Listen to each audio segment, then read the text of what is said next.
Terus sesuai janji saya untuk menghormati UI, saya tadi sudah matur sama Pak On juga sama Direktorat.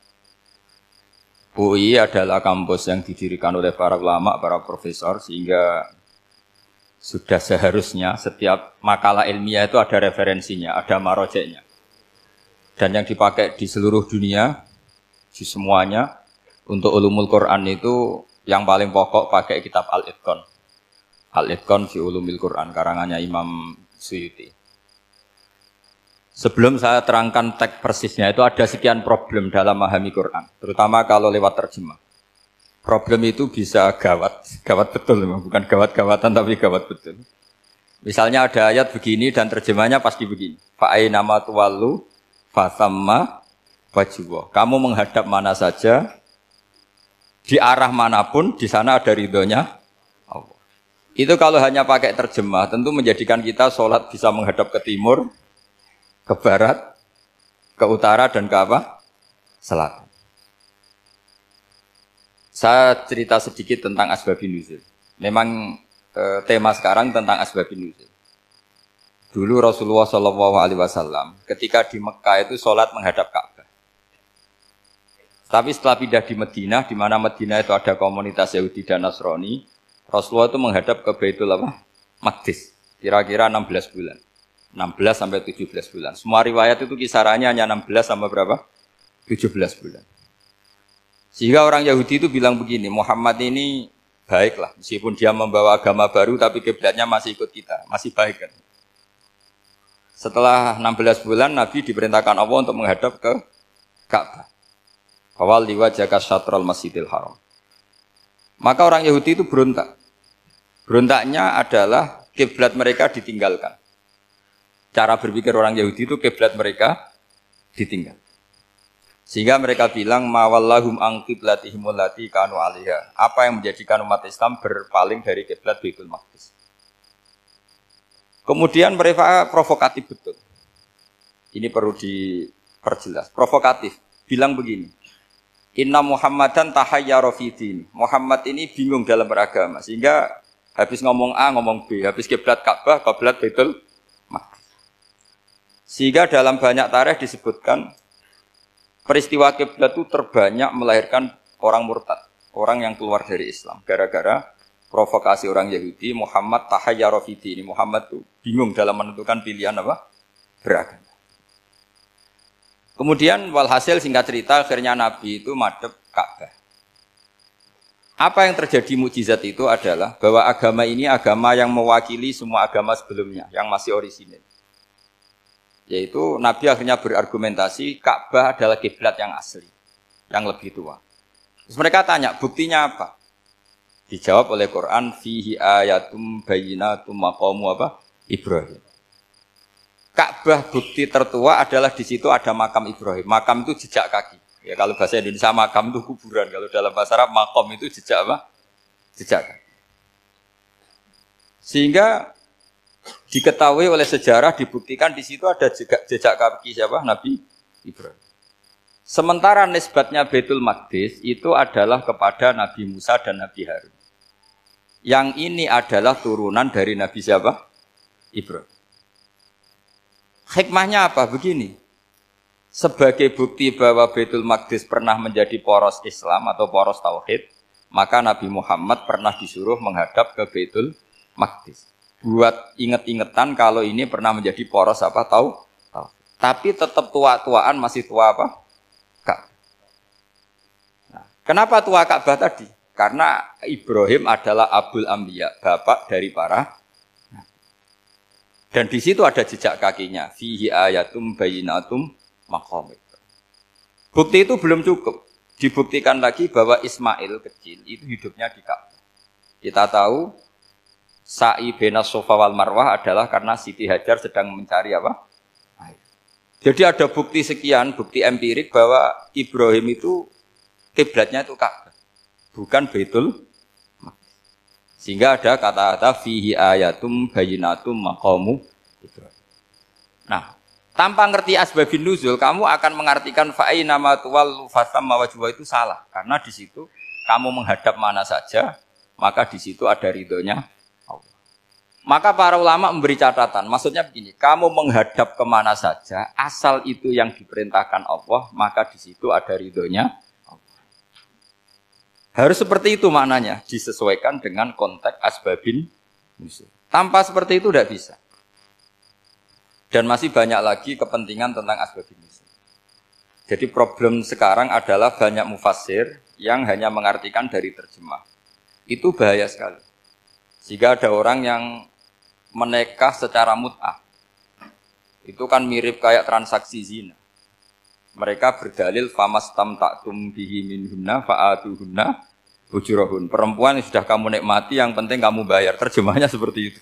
Karena ujur itu jamaknya ujroh. Itu fatal sekali. Padahal ayat itu begini, settingannya begini, setting siakul kalamnya atau asbabun nuzulnya begini. Ini sekaligus, memang saya sengaja ngaji dengan tema yang berat, bentuk penghormatan pada yang ngaji. Kalau temanya ringan kan kayak TPQ. Jadi ini supaya gue keren-kerenan, ini ada doktor Pak Oni pernah dekan Fakultas Hukum. Jadi kalau saya nanti salah tinggal ditangkap saja, gampang kan? Tapi nangkap saya berurusan dengan Tuhan. Jadi kalau orang dekat Allah itu yang tanggung jawab itu Allah. Jadi beliau bisa menang di kepolisian tapi kalah di hukum Tuhan. Jadi kalau berhadapan-hadapan dengan saya. Begini asbabun nuzulnya begini. Wal muhsanatu minan nisa yang awal juz 5 itu ya kita santai aja. Yang awal juz 5 itu sebetulnya maktuf diatafkan pada ayat hurrimat alaikum ummahatukum wa banatukum wa akhwatukum wa ammatukum wa kholatukum wa banatul akhi wa banatul ukhti. Jadi perempuan yang haram dinikah itu ada 7. Yang faktor nasab yaitu siapa? Ibu, putri, saudara putri, bulik dari bapak, amah itu bulik dari bapak, kholah itu bulik dari ibu, keponakan dari saudara lelaki, keponakan dari saudara perempuan. Ini disebut haram karena nasab gen. Kalau orang Jawa bilang hanya 4 karena ngitungnya bulik baik dari bapak maupun ibu. Kalau orang Jawa bilang kan bulik terus keponakan dihitung 1. Padahal ada keponakan dari saudara lelaki, ada keponakan dari saudara apa? Perempuan, wabanatul akhi, wabanatul ukhti. Terus kedua, haram karena rodok. Kita tahu dalam hukum Islam, rodok adalah sama dengan nasab. Jadi ibu yang pernah menyusui kamu berarti jadi ibu kamu. Dan saudara sepenyusuan berarti menjadi saudara kamu. Ini disebut wa ummahatukumul lati arda'nakum wa akhwatukum minar rodok. Terus ketiga, haram karena musoharoh, karena besanan. Jadi pagi ini misalnya saya nikah dengan Sri, bilang qabil tu nikaha wa taswijaha bil marhum madkur. Setelah nikah dengan Sri ini otomatis ibunya dia menjadi mertua. Otomatis haram saya apa? Nikah. Ini namanya haram karena musoharoh. Atau kamu punya anak Zaid. Zaid pagi ini akad dengan Sri. Berarti Sri adalah menantu Anda. Otomatis haram bagi Anda. Itu namanya haram karena musoharoh, karena bisanan. Itu yang disebut waroba apa haram-haram itu kan saat terus itu wa ummahatun nisaikum. Apa ibu dari istri-istri kamu. Memang ini agak jelimet, tapi memang syaratnya mufassir harus biasa jelimet. Jangan hanya nyari partai ayat-ayat untuk kepentingan partai. Wah, itu ngeri. Kacau Quran dipakai kampanye. Terus itu berarti sudah 3 kan? Haram karena nasab, karena rodok, haram karena musoharoh. Terus yang keempat ini, haram yang bukan karena sebab pada seorang perempuan, tapi karena istri orang. Ini disebut wal muhsanatu minan nisa. Haram menikahi perempuan yang masih milik orang lain. Nah, orang lain yang menikahi ini, istilahnya Allah adalah lelaki yang menikahi perempuan ini adalah lelaki sing muhsinina ghairu musafihin, secara nikah yang sah. Nah, nikah yang sah itu begini dalam hukum fikih Islam. Saya nikah dengan Sri, kalau hanya akad, itu saya wajib bayar mahar hanya separuh. Jadi kalau saya janji bayar 1 miliar, berarti wajib bayar berapa? 500 juta. Kalau janjinya 100 juta, hanya bayar 50 juta. Itu yang wajib bil akdi. Nanti wajib sepenuhnya nunggu bil jima. Kalau sudah hubungan intim baru wajib 100%. Jadi kalau ada di Jawa, nikah dengan seperangkat alat sholat itu yang atasannya tok, Itu wajib karena akad. Nanti bawahnya nunggu setelah hubungan apa? Intim. Lah ini hukum Quran bukan hukum saya. Makanya kan wa in talaqtumuhunna min qabli an tamassuhunna saat terus fanis suma faradtum. Hanya wajib bayar setengah. Nah, perempuan yang sudah diajak hubungan intim itu kata Allah fa'atuhunna ujurahun, maka wajib kamu bayar penuh. Jadi ayat itu tentang perempuan yang sudah dinikah, kita harus bayar berapa? Harus bayar penuh. Ini penting saya utarakan. Nah, problem kita sebagai orang Indonesia ini juga problem Pak On, problem semua kiai. Mahar di Indonesia itu nggak bisa dibahas di Quran karena keterlaluan, kecilnya itu keterlaluan.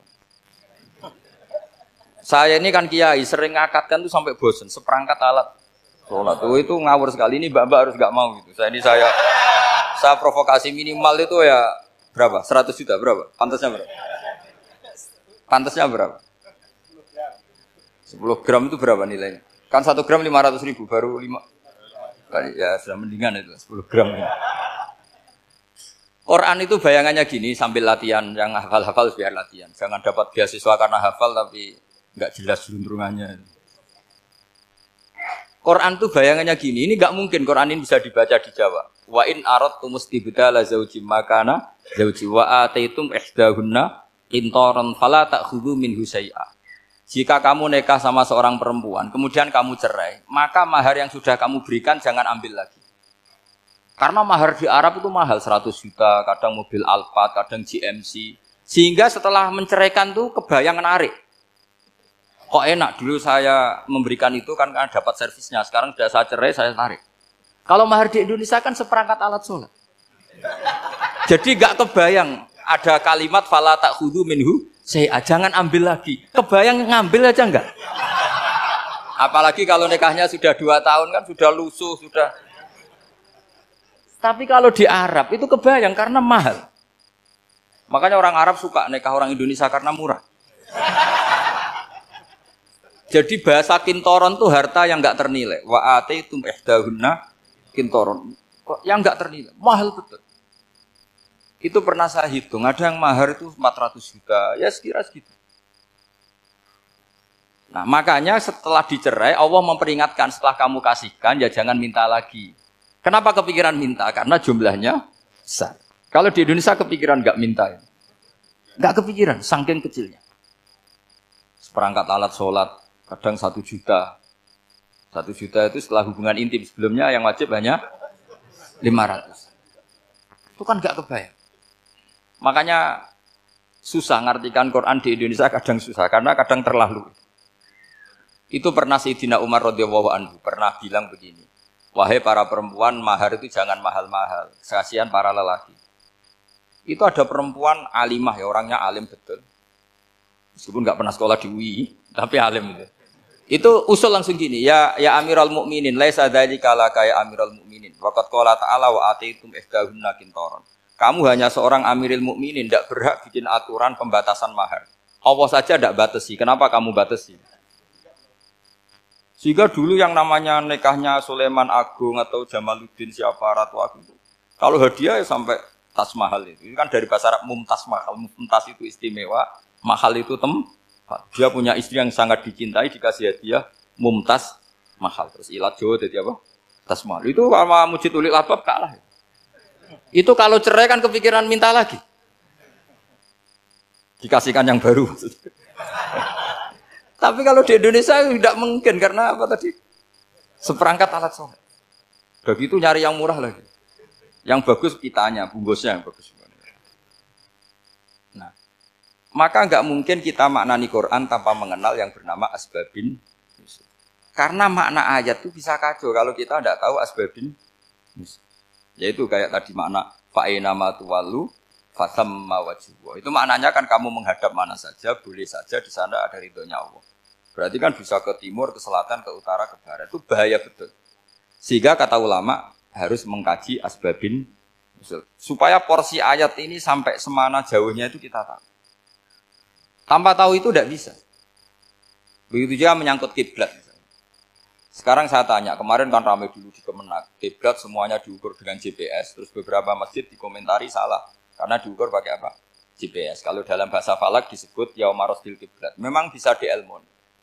Tapi pertanyaannya begini, dari awal Allah ngendikan fawal liwajhaka syatral masjidil haram. Kamu yang penting sholat itu menghadap masjid.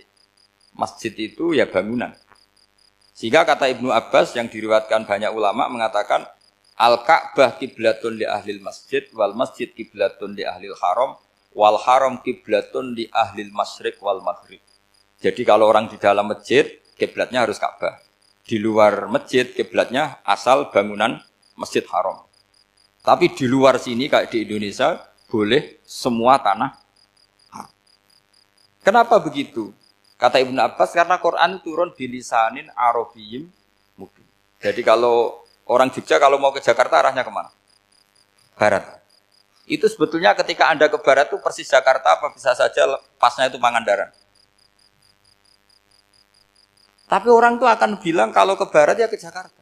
Meskipun presisi Anda tepatnya di Pangandaran. Nah kiblat seperti itu, asal orang menghadap ke barat itu orang sudah bilang ke kiblat. Enggak usah sedetail misalnya harus pas Ka'bah. Saya pernah debat sama tim ahli Kemenang. Enggak bisa Gus, sekarang ada GPS harus tepat Ka'bah. Terus saya bilang gini, kalau teori Anda benar, berarti semua masjid luasnya maksimal 16 meter. Ka'bah itu luasnya hanya 16 meter. Berarti Masjid Ulil Albab yang pojok sana sama pojok sana, kira-kira itu ya sudah tidak kena Ka'bah. Kalau harus tepat, Ka'bah itu kan diameternya hanya 16. 16 sampai 18 kalau nggak salah. Berarti semua masjid kalau ingin tepat Ka'bah harus pas 16. Kalau terlalu luas pilihannya harus cekung.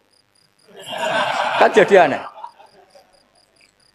Makanya saya itu sering Pak, dulu saya ini biasa debat fikih. Kalau di tradisi pesantren namanya Basul Masail. Saya punya teman yang paling kurang ajar, yang paling saya kenang dalam sepanjang sejarah. Dulu itu kalau debat fikih itu ya seru. Kalau aturan fikih kan gini, soft paling baik itu kan soft pertama. Baru kedua, baru ketiga. Yang paling keren kan soft awal, soft. Terus teman saya bilang gini Pak, ya kalau gitu gini aja Gus, desain masjid itu memanjang utara selatan. Biar semuanya soft awal. Gara-gara didesain begini kan ada soft 2, soft 3. Apa susahnya? Kita bikin mulai awal supaya masjid itu memanjang utara apa? Selatan. Supaya semuanya soft awal. Ya kalau ada hukum ya diimplementasikan dalam desain bangunan katanya. Jadi. Itu kan kacau. Terus akhirnya saya jawab, lalu setelah begitu yang paling afdol siapa? Yang dekat imam. Ya sudah, bikin cekung saja kalau gitu. Artinya gini ya, beragama itu yang sehat. Jadi beragama itu berdasar riwayat. Berdasar riwayat, pernah ada ulama yang ngitung. Madinah menghadap Ka'bah itu ya tidak pas. Pernah dihitung pakai GPS. Kiblat Madinah ke Ka'bah itu ya tidak pas. Tidak seperti yang pernah dianjurkan Kemenak. Karena apa? Agama ini ngikuti bilisanin Arabiyyim mungkin. Seperti jenengan gini. Semua ini istilahnya apa? Menghadap Gus Bah. Padahal ada yang agak sana, agak sana. Semuanya ngaji sama siapa Gus Bah? Ya sudah. Istilahnya bertatap muka. Memangnya kita benturan. Ini bahasa. Jadi seperti ini semua namanya apa? Berhadap. Padahal ada yang agak samping, agak samping. Ka'bah juga gitu. Sebenarnya tidak se-ekstrim yang dibayangkan orang-orang. Cuma kalau bisa tepat, ya kita harus tepat. Tapi tetap saja tidak perlu 16 apa? Meter. Nah, fa'aina ma tuwallu fathamma wajhullah itu artinya menghadap. Menghadap itu menghadap arah. Makanya Allah tidak dawuh fawalli wajhaka nahwal Ka'bah tapi fawalli wajhaka syatrul Masjidil Haram. Jadi ini penting saya utarakan supaya kita familiar dengan istilah-istilah Quran. Istilah Quran itu gampang sebenarnya. Kalau kita kaji itu gampang. Problem kita tidak pernah mengkaji. Jadi semuanya asing. Kalau kita mengkaji itu gampang sekali. Saya punya sekian cerita betapa pentingnya mengkaji Quran. Harun Ar-Rasyid itu dinasti Bani Abbasiyah. Itu pinter sekali. Ada seorang ustadz yang agak ekstrim. Itu datang ke Harun Ar-Rasyid. Ya Amirul Mukminin, inni nasihun laka famusaddidun alaika. Fala tajidanna alayya fi nafsika syai'an. Saya mau nasihati kamu tapi saya mohon jangan masukkan hati. Karena nasihat ini penting. Tapi saya akan keras, vulgar. akan keras, kritik saya akan keras karena Anda sebagai Amirul Mukminin tidak pecus. Apa kata Amirul Mukminin Harun Rasid? Uskut ya Ustadz. Sebagai riwayat uskut ya jahil, kamu itu Ustadz bodoh, tidak usah banyak omong. Terus kita, kenapa saya bodoh? Terus dibacakan ayat faqula lahu qaulal layyina la'allahu yatadzakkaru aw yakhsha. Inna Allaha ta'ala qad arsala man huwa khairun minka ila man huwa syarrun minni. Wa ma'a dzalika qala ta'ala faqula lahu qaulal layyina. Allah pernah menugaskan seorang yang lebih baik ketimbang kamu, yaitu Musa dan Harun. Musa dan Harun adalah seorang nabi. Kepada orang yang lebih buruk ketimbang saya, yaitu Fir'aun. Itu saja etikanya faqula lahu qaulal layyina. Kamu kalau ngomong yang halus, yang baik, yang berperadaban, kok kamu sama saya mau kasar? Akhirnya ustadznya ternyata pinter kamu, yes pinter aku. Jadi semudah itu. Allah itu menugaskan orang yang lebih baik ketimbang kamu, yaitu Nabi Musa. Kepada orang yang lebih buruk ketimbang saya, yaitu Fir'aun. Itu saja ada etikanya. Kok kamu sama saya mau tambah etika? Mau main kasar hanya karena kamu merasa nasihat Anda benar? Jadi gampang sekali memahami Quran. Tapi lagi-lagi memang bagi ahlinya. Tapi ini saya bantu supaya sampean jadi ahli apa? Quran. Meskipun ngajinya sebulan sekali. Sudah sebulan sekali tidak punya kitabnya. Sudah. Jadi ulama dulu kalau belajar Quran itu gampang sekali.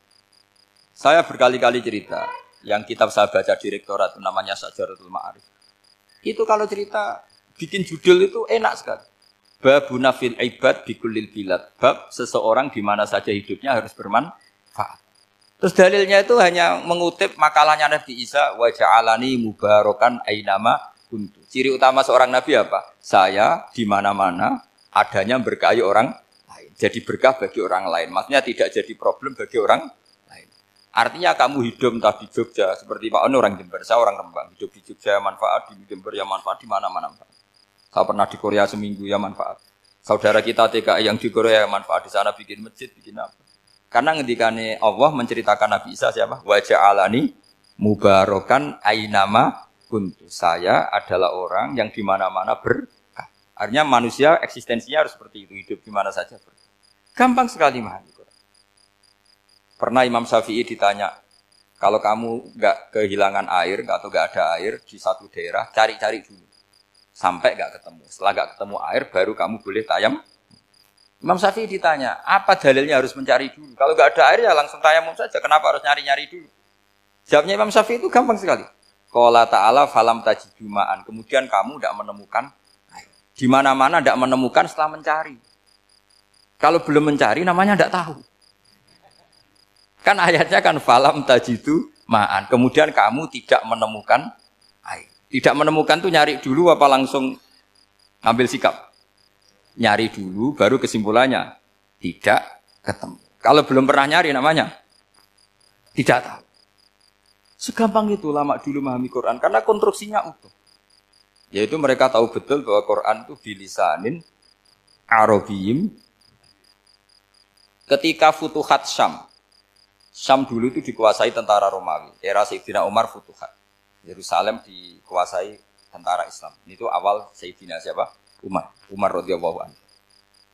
Ketika Futuhat mau ada pesta besar-besaran. Tapi Umar menolak. Ketika menolak, kenapa Anda menolak? Beliau hanya membaca ayat Inna Allaha ta'ala ayyara qauman faqala adhabtum thayyibatikum fi hayatikumud dunya. Allah itu mengkritik satu komunitas kaum yang zaman di dunia menghabiskan semua kenikmatan. Maka kita tidak perlu syukuran besar-besaran. Jangan-jangan jatah kita di akhirat kita habiskan di dunia. Itu adhabtum thayyibatikum fi hayatikumud. Semudah itu. Semudah itu ulama. Rasulullah pernah dahar, pernah makan. Makan karena 3 hari gak makan, cara di Indonesia gak makan nasi, gak makan daging, sudah lama sekali. 3 hari Nabi itu hanya makan kurma dan air putih. Pernah Nabi gak makan roti sampai 3 hari. Kalau Indonesia mungkin gak makan nasi. Di hari ketiga, ada sahabat yang berbaik hati, Nabi disembelihkan kambing, dipotongkan kambing, Nabi disuruh dahar. Itu baru dahar setengah piring, Nabi berhenti. Ketika ditanya, setengah piring itu kan sudah kuat. Untuk sholat, untuk apa sudah kuat. Ditanya, ya Rasulullah kenapa berhenti? Bukankah engkau tidak makan ini 3 hari? Nabi menjawab walatus alunna yauma idzin anin naim. Semua nikmat yang saya rasakan nanti ada pertanggungjawabannya. Makanya saya ada ingin banyak-banyak. Wah itu kalau diterapkan di sini enggak populer. Makanya saya tahu gayanya ngaji Quran itu enggak siap dengan konsep-konsep Quran ini. Jadi segampang itu orang dulu. Nah karena apa ya itu tadi. Mereka tahu asbabun nuzul. Quran itu diturunkan dalam konteks apa? Lafat ini arahnya kayak apa? Mutlak muqayyadnya kayak apa? Muhkam mutasabihnya kayak apa? Nasah mansuhnya kayak apa? Nah sedikit saya cerita ini mungkin contoh terakhir supaya agak lama-lama nanti bingung kalau lama. Yang bingung ya saya. Bingung cara memahamkan. Jadi kalau guru itu kan bingung cara memahamkan. Kalau murid bingung cara memahami. Enggak tahu tingkat kebingungannya sama. Kalau guru itu bingung cara memahamkan. Kalau murid bingung cara. Jadi ini pertemuan dua kelompok bingung.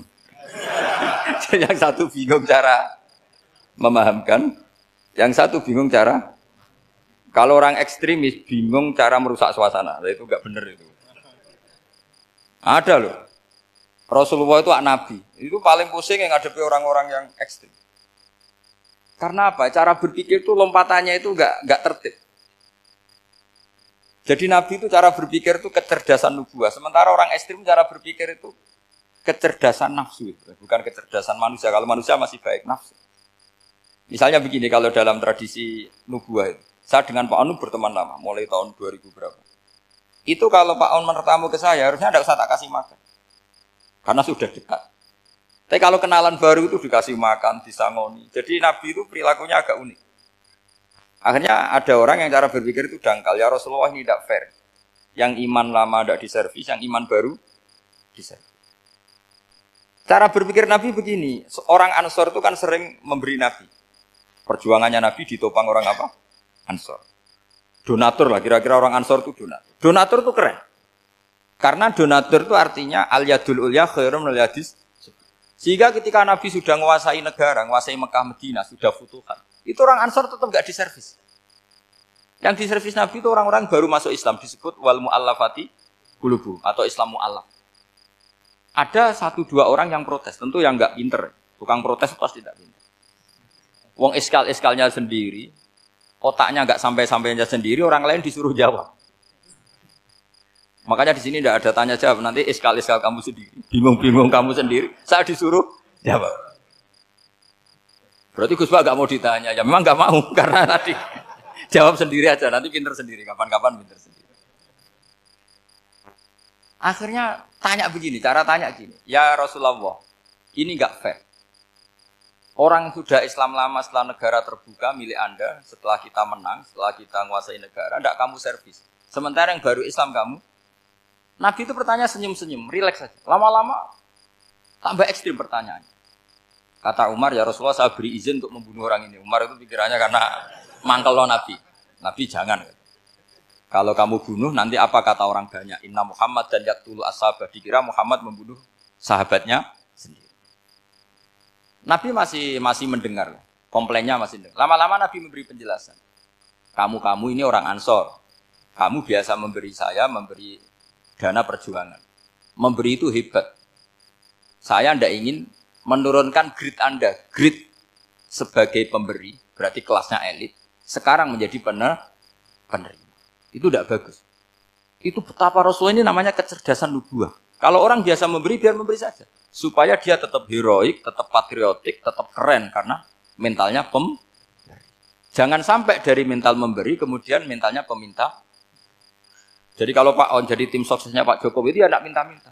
Kalau dulu kampanye ya kampanye saja. Biar memberi terus nggak pernah minta. Meskipun akhirnya ya gelong. Tapi Nabi dulu didik gitu. Jadi orang Ansor itu nggak pernah diservis. Padahal jasanya kayak gitu. Supaya kelasnya tetap kelas elit. Yaitu pemberi, penanggung jawab. Nabi nggak ingin orang Ansor turun grade menjadi penerima. Orang-orang yang cerdas nubuah menerima konsep Nabi seperti itu.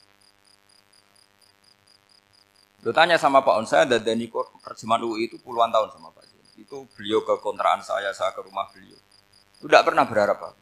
Saya sangat tertutup. Bukan apa-apa ya, kalau ingin memberi saja. kontribusi saya pada Al-Quran. Saya tidak kepikiran mendapat. Supaya heroik.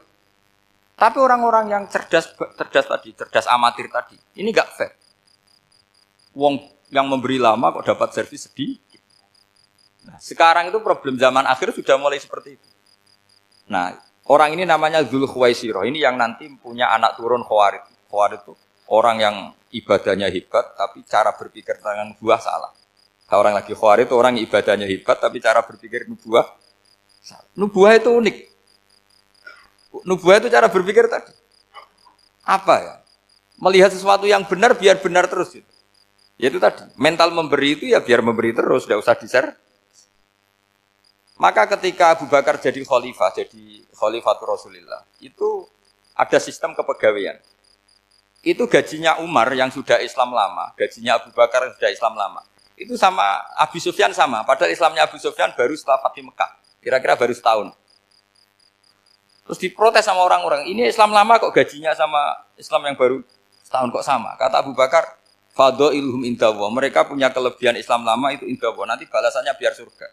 Kalau di dunia sesuai profesinya. Artinya profesi kalau penjaga kantor ya berapa, kalau dosen berapa, pokoknya ya sudah. Dan itu diterima oleh sahabat. Semuanya nerima konsep itu. Era Umar agak dibalik. Abu Sufyan kira-kira gajinya 1 juta, yang lainnya yang menangi Nabi mulai awal gajinya 10 juta. Ditanya, ya Umar, kenapa ini jadi rubah seperti kebijakan Abu Bakar, tidak seperti Abu Bakar? Jawabnya Umar lucu. Fawwah la usawwi baina man qatala Rasulullah wa baina man qatala ma'a Rasulillah. Demi Allah saya tidak akan pernah menyamakan orang yang dulu merangi Rasulullah yaitu Abu Sufyan dengan orang sing selawase dari Rasulullah yaitu Sayyidina Ali dan sebagainya. Ini penting. Artinya ketika gajinya orang saya seperti Ali radhiyallahu anhu itu tinggi itu bukan karena lamanya Islam, tapi karena lamanya iman. Jadi mulai dulu ijtihad itu ada dan dulu dia biasa saja. Karena tadi ada kecerdasan nubuah. Saya ulang lagi, ada kecerdasan apa? Sekarang itu kecerdasan tomak atau kecerdasan nafsu. Itu kalau sampai ngaji kitab tasawuf, itu bab bakhil itu tidak ada. Menurut kitab tasawuf, medit itu tidak ada, kikir itu tidak ada. Yang ada itu tomak. Tomak itu berharap dikasih orang lain. Sampean pernah enggak bilang kalau artis-artis di Jakarta kikir? Enggak pernah kan? Karena kamu enggak pernah ingin diberi.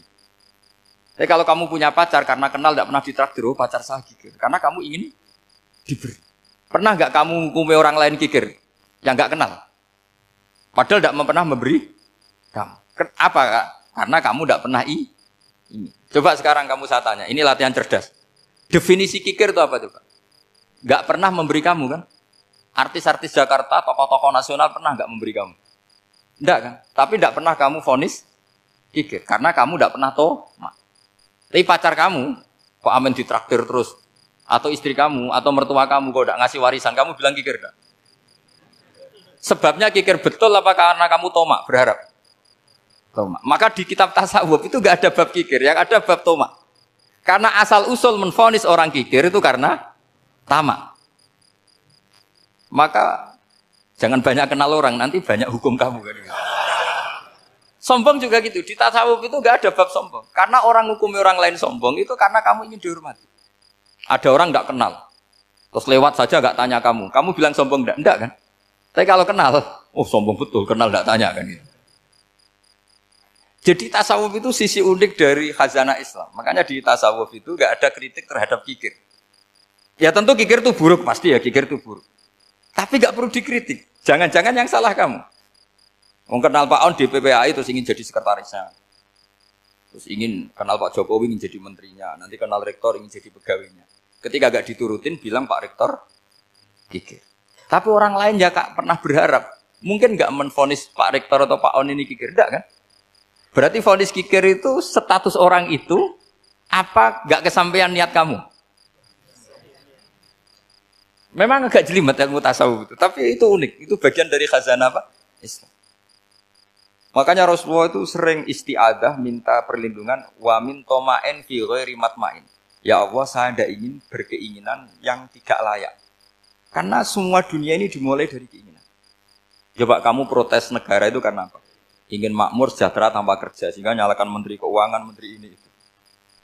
Makanya kalau guyonannya ulama tasawuf begini, tak beri bocoran. Guyonannya orang tasawuf. Begini guyonannya. Anta lam tajid min nafsika kullama turid. Fa kaifa turidu min ghairika kullama turid. Kamu yang punya keinginan saja tidak bisa memenuhi apa yang kamu inginkan. Kenapa keinginan itu kamu timpakan ke orang lain untuk memenuhi kamu? Wong kamu yang punya keinginan saja tidak bisa mewujudkan. Kenapa keinginan Anda kamu timpakan, bebankan orang lain untuk memenuhi keinginan Anda? Misalnya kamu, Gus saya ini goblok, tolong pinterkan. Wong kamu yang ini saja tidak bisa. Kok menyuruh saya? Jadi kalau tiap tasawuf itu unik. Seperti kamu mencintai istri tulen, itu ingin kan dicintai istri tulen. Kamu sendiri kan nggak bisa cinta tulen, masih pelengahan sana sini. Kamu pacaran, ingin pacar kamu setia. Ternyata kamu bikin sekian alternatif. Kalau putus ini punya ini, putus ini. Tapi kamu ingin ini setia, kan nggak fair. Makanya guyonnya orang tasawuf itu, anta lam tajid min nafsika kullama turid, fa kaifa turidu min ghairika kullama turid. Gampang tuh apalane, pokoknya ratrit gitu aja gampang. Jadi kamu yang punya keinginan saja tidak bisa memenuhi. Kok orang lain disuruh memenuhi. Sehingga orang tasawuf itu malu betul. Misalnya saya kok ingin Pak On takdim sama saya itu kurang penggawean. Kalau saya ingin ditakdimi saya menakdimi diri saya sendiri. Makanya berbahagialah orang yang ngilu terus saya ganteng sendiri ya Allah. Saya kaya sendiri. Menunggu orang lain bilang kamu kaya itu repot. Menunggu orang lain bilang kamu hebat itu, ya sudah bilang aja, ya Allah saya hebat, ya Allah saya ganteng, ya Allah saya cantik. Daripada menunggu orang lain bilang apa? Cantik. Jadi ilmu tasawuf itu unik. Jadi kalau fikih itu yang dikritik itu kikir. Kalau tasawuf enggak toma. Karena orang yang kamu vonis kikir itu jangan-jangan tidak kikir, tapi mementingkan yang lebih penting. Misalnya ada teman yang tidak pernah naktir kamu, ternyata punya ibu sakit, uangnya dianggarkan untuk ibunya yang sakit, atau anaknya sekolah, atau keluarganya masih butuh biaya, ya, sehingga sama teman dia kikir. Hakikatnya kikir apa mementingkan yang penting? Tapi kamu karena gak pernah ditraktir menvonis kikir. Nah, ini pelajaran. Jadi makanya yang dianteni ilmu tasawuf itu tamak tadi kalau dalam bahasa Indonesia, bukan kikir. Karena vonis kikir itu akan disematkan orang yang tidak kesampaian hajatnya. Makanya bapak saya itu, keluarga kiai itu ajarannya itu. Yang penting jangan berharap dari orang lain. Ini Pak On saksinya, saya dulu benahin terjemah itu nggak pernah ingin diperlakukan seperti ini. Ya ngaji aja. Karena pikirannya keluarga kiai itu sederhana. Kalau ngamal ya ngamal saja. Ngamal itu heroik. Makanya buyut-buyut kita semua ini kan pahlawan semua. Membela negara Indonesia jadi merdeka. Ya nggak pernah kebayang jadi presiden, menteri. Tapi sekarang nggak, ngamal sedikit saja harus jadi menteri. Jadi ini bahaya kalau dalam kelangsungan bernegara karena orang biasa transaksional. Awal negara ini dibangun berdasar heroik, bukan berdasar apa? Transaksional. Tapi sekarang orang akan membiasakan itu. Apa-apa itu transaksional. Ini tidak bagus untuk kelangsungan bernegara. Apalagi kelangsungan beragama. Sehingga seperti saya ini masih punya desa-desa binaan di Sragen, di pedalaman Papua sekalipun. Saya punya santri banyak di Papua. Itu kalau cerita itu unik-unik. Itu mau Jumatan, itu enggak ada orang 40. Sudah datang setengah 12, itu datangnya 3 jam. Di situ mau ketemu santri 3. Semua, karena ya akhirnya mereka tanya gini, Pak. Pertanyaannya itu lucu. Gus, boleh enggak Jumatan orang 3? Secara fikih Syafi'i kan harus orang 40. Kemudian mereka tak bilang, buat sholat duhur saja. Mereka enggak mau. Wong Jumat-Jumat kok duhur. Harinya kan Jumat, masa sholatnya? Sehingga kita yang jadi kiai akhirnya nyari fikul madzhabil arba. Nyari fikih madzhab 4. Ternyata Imam Malik membolehkan orang 6. Ada yang bilang 12. Yang penting keceluk jamun. Jamun itu kelompok. Kalau 3 kan belum keceluk apa? Belum disebut apa? Kelompok. Ini penting saya utarakan supaya kita berjuang itu bukan karena service seperti ini kayak di Ulil Albab, masjidnya keren, kampus swasta tertua, terus termasuk nomor 1-2 di Indonesia. Oke, kita syukur dengan kebesaran UI. Tapi yang namanya dakwah itu menjadikan orang tidak tahu menjadi tahu. Termasuk kepada desa-desa tertinggi. Sama. Yang namanya menteri itu pembantu presiden. Untuk memenuhi kebutuhan rakyat banyak. Sekarang misalnya menteri pertaniannya itu hebat, cerdas. Tapi petani nggak mau nandur padi, mau apa itu? Coba yang membantu ketahanan pangan itu para petani mau nanam padi apa karena menteri pertanian? Karena petani mau nanam. Ya sudah GR saja, kita pembantu presiden semua.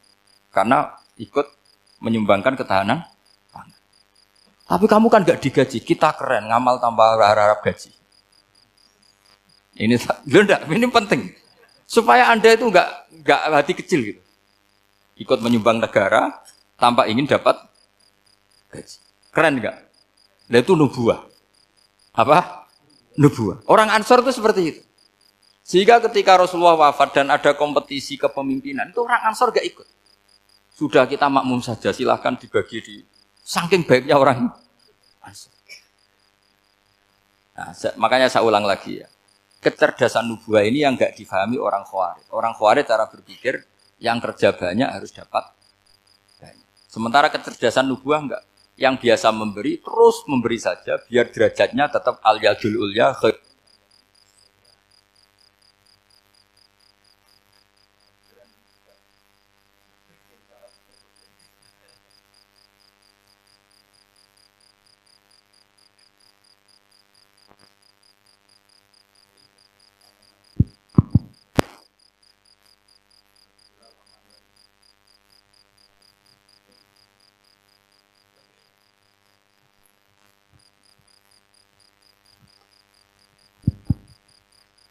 Bismillahirrahmanirrahim. Ini saya baca supaya dapat berkahnya ulama-ulama dulu. Karena ini dikarang oleh ulama yang dipakai rujukan seluruh dunia. Begini, qala Ibnu Taimiyah, ma'rifatu sababin nuzuli yu'inu ala fahmil ayat. Jadi mengenali asbabin nuzul itu membantu memahami secara benar ayat itu. Karena tadi kalau ayat itu dipotong, itu maknanya bisa kacau kayak tadi famastam ta'tum bihi minhunna fa'atuhunna ujuruhun. Kalau diterjemah itu kan mendukung kawin mut'ah. Kalau terjemahnya saja perempuan siapa saja yang pernah kamu nikmati, yang penting kamu bayar. Itu kan aliran sesat dan menyesatkan. Itu konteks asbabun nuzul tidak seperti itu. Perempuan yang sudah menjadi istri kamu, seorang lagi perempuan yang sudah menjadi istri kamu, jika sudah kamu hubungan intim, maka maharnya harus dibayar penuh. Tapi kalau belum hubungan intim, maharnya hanya wajib separuh. Fanis suma farotum illa ayafuna au ya'falladhi biyadihi uqdatun nikah. Tapi tadi kalau di Indonesia gimana Gus? Ya itu yang repotnya. Maharnya itu tadi mukena atasan dan apa? Bawahan. Wah kacau kalau di Indonesia. Sehingga kita bingung kalau dalam logika Arab kan gitu. Bayangannya kalau cerai, kata Allah fala ta'khudhu minhu syai'an. Harta yang sudah kamu berikan ke istri jangan diambil lagi. Sampai dilarang ngambil tuh karena jumlahnya banyak sehingga kepikiran ngambil. Kalau di Jawa enggak usah dilarang sudah tidak akan ngambil karena rukuhnya sudah lusuh. Itu susahnya baca Quran di Jawa. Karena dari awal maharnya terlalu apa? Kecil. Terus beliau Imam Suyuti termasuk di sini menyontohkan yang pasti salah kalau difahami yaitu tadi ayat apa itu fa inama tuwallu fastamanwa wajib. Jadi beliau terus meringatkan betapa pentingnya mengenali asbabin nuzul. Karena asbabin nuzul itu gampang. Saya ulang lagi, asbabin nuzul itu gampang. Gampangnya begini ya, kan ada satu peristiwa, misalnya begini, Rasulullah itu kan mengkritik penuhanan Lata dan Uzza, berhala-berhala itu dituhankan, dikritik sama Rasulullah. Kemudian mereka begini, karena mereka biasa personifikasi Tuhan, Muhammad, kalau Tuhan itu tidak Lata Uzza, dan itu terbuat dari batu, lalu Tuhan Anda itu dari apa? Amin fiddotin audhabin, lalu Tuhan Anda ini dari emas apa dari perak? Karena mereka nggak bisa membayangkan Tuhan tanpa dipersonifikasi.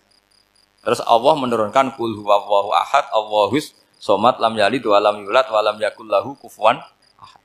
Karena otaknya mereka sudah begitu, yang namanya Tuhan itu harus dipersonifikasi. Makanya saya kemarin di Korea seminggu, cerita yang paling unik gini Pak On, ada bos Islam, ada bosnya TKI yang baik. Mereka mengizinkan pekerjanya sholat. Bareng sholat tuh diingeti ke atas ke bawah, kok nggak ada arcanya. Sehingga setelah sholat dibilang, apa saya berikan berhala sekalipun? Karena nggak kebayang ada orang sholat kok tanpa berhala, tanpa Tuhan. Yang kamu sembah itu mana? Kok nggak ada? Apa tak belikan? Jadi unik. Nah teman saya yang satu unik lagi, dia termasuk pegawai Garuda yang derekno saya ke Korea itu orang pegawai Garuda. Dia karena orang kaya biasa ke Eropa kemana-mana itu. Singkat cerita dia sholat di mall karena nganggep Korea itu sudah negara maju kayak Eropa. Setelah sholat di mall pas asar itu, security-nya nelpon polisi. Pak polisi di sini ada ritual teroris. Jadi kalau menamakan sholat itu ritual. Jadi artinya apa? Ritual-ritual yang kita lakukan itu macam-macam cara pandang. Orang ateis itu kan Cina kan Korea itu kan ya Cina lah, Korea, Jepang, RRC itu kan sipit. Itu ya yang namanya ibadah sembahyang ya harus ada patungnya atau ada arcanya atau ada benda-benda. Orang Islam kan nggak ada sama.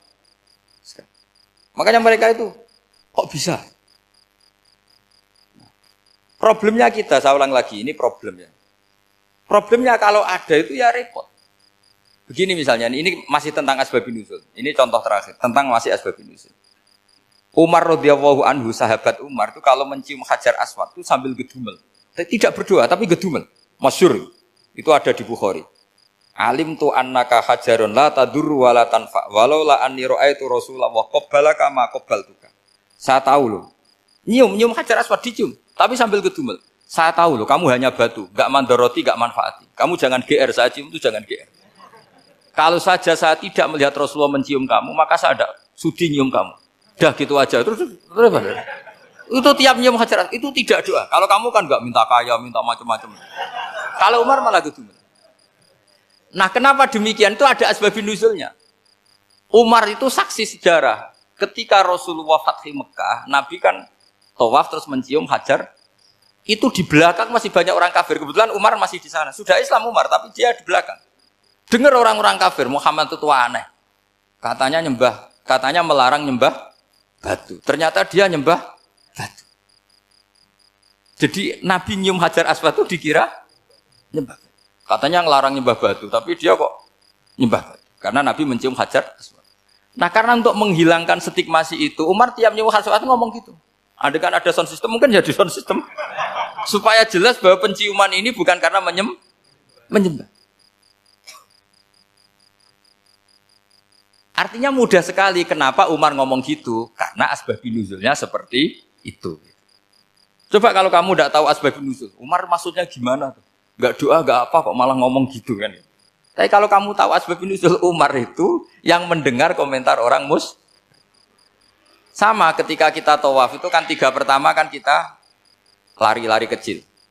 Itu ceritanya juga gitu. Rasulullah itu hidup di Medina, terus diterkenalkan miskin. Medina itu kota wabak, kota penyakit, endemik. Dulu Medina, Yasrib itu kota endemik. Sehingga kata orang kafir-kafir Mekah, yaji uliha dalbet kaumun kot wahanat huma Yasrib. Nanti akan datang satu komunitas kaum yang sudah lemas karena kena penyakit TBC dari Yasrib. Nabi dengar itu makanya terus bilang ke para sahabat, tunjukkan kalau kamu kuat dengan cara lari 3 kali. Terus pakai pakaian yang kelihatan maco, yaitu yang dipakai lelaki-lelaki. Bahunya dikelihatan. Nah, setelah Rasulullah wafat, Umar menggantikan beliau setelah Abu Bakar. Umar bilang gini, sebetulnya tawaf seperti ini, yaitu lari pertama 3 putaran pertama lari dan memperlihatkan pundak seakan-akan orang maco itu sudah enggak perlu. Karena alasan itu sudah tidak ada. Tapi ini tinggalan Rasulullah, maka jangan rubah ya tetap seperti ini. Akhirnya meskipun sudah tidak ada alasan tadi menjawab stigmasi orang kafir, tetap tawaf seperti itu. Jadi memang agama itu unik. Kadang kita harus tahu alasannya, tapi alasan itu kalau menjadi mahatul hukmi, pijakan hukum sah. Misalnya kamu terus bilang gini, ya berarti tawaf sekarang bebas, gak perlu seperti itu. Kan alasan itu sudah tidak ada. Nah di sini pentingnya riwayat. Riwayat itu begini, logikanya sudah enggak ada, tapi kaifiah itu, cara itu masih kita terus. Dan itu memang, saya ulang lagi, harus tahu asbabun nuzul. Saya beri contoh ya misalnya, wa idza darabtum fil ardi falaysa 'alaikum junahun an taqsuru minas shalah. Terus ayat di mana? In khiftum ayyaftinakumul ladzina kafaru. Jika kamu pergi dalam keadaan takut ditangkap orang kafir atau takut diculik orang kafir, maka kamu boleh mengqasar sholat. Itu jelas ada ayat in khiftum ayyaftinakumul ladzina kafaru. Jika kamu takut diculik orang kafir. Sehingga ketika ba'da Fathi Mekah, setelah Mekah dikuasai Islam, Umar tanya, "Ya Rasulullah, kenapa engkau masih sholat qashar? Bukankah kita sudah aman?" Waqad qala ta'ala in khiftum ayyaftinakumul ladzina kafaru. Allah ngendikan boleh mengqashar itu kalau dalam kondisi takut. Waqad kunna fi amrin, sekarang kita sudah aman. Jawabannya Rasulullah itu unik. Ya Umar, hadihi shadaqatun faqbalu shadaqah. Ini sedekahnya Allah, bonus sudah terima saja, enggak usah catatan-catatan gitu. Sehingga era Umar ya ada lagi yang tanya Umar ke gitu. Terus kata Umar, sa'altu dzalika Rasulullah sallallahu alaihi wasallam faqala hadihi shadaqatu wa faqbalu shadaqah. Sudah ini bonus dari Allah, terima saja. Ini kan unik. Padahal kalau secara disiplin ilmu kan begini. Kamu boleh mengqashar sholat kalau dalam bepergian dan dalam keadaan takut. Logika hukumnya kalau tidak takut, tidak usah. Sama seperti begini. Kamu kalau pergi jauh seperti saya Pak On, itu ngosor sholat apa enggak? Ngosor kan? Alasannya kalau kosor itu, kalau pergi itu masyakot, repot. Sekarang pergi kita pakai Alphard, pakai Innova. Bawa uang, disupirin, itu masyakot enggak? Enggak kan? Tetap boleh jamak enggak? Boleh. Sebenarnya kamu jamak itu karena pengetahuan hukum apa karena enak jamak? Kalau alasannya masyakot, kan sekarang sudah ada. Enggak repot. Ya sudah pakai hadis tadi, ini hadiah, terima saja. Jadi makanya agama itu riwayat. Tapi ada saja ulama yang agak balik loh. Agak balik gini, banyak juga ulama misalnya duwe gawe, ibunya sakit terus ribet jamak sholat. Kenapa? Ribet ngurumat ibu. Makanya ada saja kiai yang duwe gawe mantu itu terus jamak sholat, tapi jangan ikuti. Tapi ada saja karena alasannya jamak itu karena apa? Repot. Ya ada saja, tapi ya jangan ditiru. Cuma saya ini cerita apa ya, analisis hukum itu memang agak-agak unik. Jadi tadi kadang Nabi itu ditanya, ya Rasulullah, kita dulu boleh jamak qashar ini kan karena in khiftum ayyaftinakumul ladzina kafaru, takut diancam orang kafir. Sekarang aman, kenapa tetap jamak? Jawabannya Nabi, ini hadiah, terima saja. Ya ada sahabat yang bantah, kenapa Nabi? Allah itu zat yang baik. Kalau sudah ngaji bonus nggak pernah ditarik lagi. Makanya Nabi kalau berdoa itu unik. Ya, siapa yang disiksa di dunia karena dosanya, fawahu akramu min ayyus sanniya uqubatahu fil akhir. Kalau ada orang salah kok di dunia sudah dikasih sanksi, Allah itu lebih mulia untuk mengulang nanti di akhirat. Akram itu Allah terlalu mulia, maksudnya orang kepikiran, wis males ya selesai, tidak akan di. Kalau sampean kan enggak, masih ingin lagi. Jadi itu cara berpikir apa? Nubuah. Jadi berpikir nubuah itu beda. Ada orang pas sujud diinjek sama orang fasik. Diinjek, kemudian si yang sujud tadi, wallah la yaghfiru wa laka, demi Allah tidak akan ngampuni kamu. Itu langsung Allah memberi wahyu sama Nabi di zaman itu. Bilangin yang sedang sujud itu, dia harus minta maaf sama saya, kata Allah. Mangzalladzi yata'alla ala fulan. Dia bersumpah bahwa Allah tidak akan memaafkan orang itu. Itu harus diralat. Nabinya iskal, kenapa ya Allah? Yang Tuhan itu saya ini punya sifat dua, bisa menyiksa dan bisa memaafkan. Kenapa dia milih sifat saya satu tidak memaafkan? Akhirnya apa? Orang yang nginjek tadi sama Allah dikasih tobat dan jadi orang soleh. Jadi itu makanya kamu nggak boleh jadi orang ekstrim nyifati Allahnya satu. Nggak boleh, Allah tetap bisa yaghfiru liman yasha wa yu'adzibu may yasha. Sifatnya Allah dua ya tetap dua, nggak boleh kamu pilih satu. Misalnya kamu kan biasanya gini, yang ghafur untuk kamu, yang sadidul uqab untuk orang lain. Mesti kelakuannya sampean kan begitu. Nggak boleh seperti itu. Rasulullah kayak apa bencinya sama Wahsy? Karena Wahsy itu qatilu Hamzah. Yang membunuh Sayyid Hamzah siapa? Itu bencinya bukan main Rasulullah. Sampai maksud-maksud Wahsy. Tapi sama Allah malah diturunkan ayat laisa laka minal amri syai'un aw yatuba alaihim aw yu'adzib. Muhammad, meskipun kamu kekasih saya itu tidak wilayah kamu, maafkan atau enggak, terserah saya, kata Allah. Ternyata betul, malah Wahsy dikasih tobat. Nah sekarang enggak, orang itu nyifati Allah sama orang lain syadidul iqab, kalau sama dirinya enggak boleh seperti itu. Allah ya sifatnya tetap dua. Jadi boleh kamu misalnya berdoa, ya Allah mbak yang cantik itu semoga dapat jadi istri saya. Mbaknya juga boleh berdoa, ya Allah naudzubillah min dzalik. Jadi ini adu kekuatan, nanti terserah nanti Allah pihak yang mana. Kayaknya pihak yang perempuan mungkin. Karena kasihan kan kalau cantik dapat orang apa? Jelek. Saya tuh andaikan boleh fatwa fikih, yang saya haramkan tuh orang jelek dapat orang jelek. Karena kasihan anak-anaknya, tahu-tahu jelek banget. Jadi itu kan kasihan itu. Jadi dalam Islam itu seperti itu. Jadi apapun benci kita sama musuh kita, Allah bisa saja memperlakukan musuh kita secara baik. Karena Allah itu yaghfir. Tetap kita harus sifati Allah yaghfiru liman yasha wa yu'adzibu. Jangan karena kita benci seseorang seakan-akan Allah sama dia pasti yu'adzib. Pasti menyek. Itu yang dicontohkan Allah kepada Rasulnya, itu beliau tidak cocok sama Wahsy, malah Wahsy dikasih petunjuk. Makanya terus ada ayat apa? Laisa laka minal amri syai'un aw yatuba alaihim aw yu'adzibahum. Muhammad, tidak wilayah kamu, saya menentukan mengadab atau Makanya rata-rata kiai ulama itu halim. Orang halim itu rileks. Layinal janib, tidak gampang menvonis orang lain. Biar Allah tetap dengan sifatnya yaf'alu ma biasa, bahwa Allah bisa melakukan apa saja. Soal kamu benci sama seorang, benci saja atas nama kamu. Jangan nyatut-nyatut Allah. Misalnya kamu cinta seseorang, wah ini yang calon presiden ini harus jadi presiden. Ternyata Allah menghendaki jadi menteri, mau apa? Ya Allah ya falumaya, mau apa coba? Yang kiai atau Pak On, DPAI, patutnya kan menteri agama itu Pak On. Tapi kalau Pak yang takdir gitu mau apa? Ya sudah, Allah ya falu. Santai aja. Itu rileksnya ahlul ilmi, ya sudah santai saja. Ini negaranya Allah, ini kerajaan Allah, ini buminya Allah, ya Allah biarin ya fahlu. Mas, jadi Tuhan Allah kamu yang repot. Kira-kira jadi Tuhan itu Allah kamu yang repot. Ya Allah biar tetap ya fahlu. Mayasa Allah boleh yaghfir liman yasha wa ya'tibu mayasa. Saya kira demikian. Assalamualaikum warahmatullahi wabarakatuh.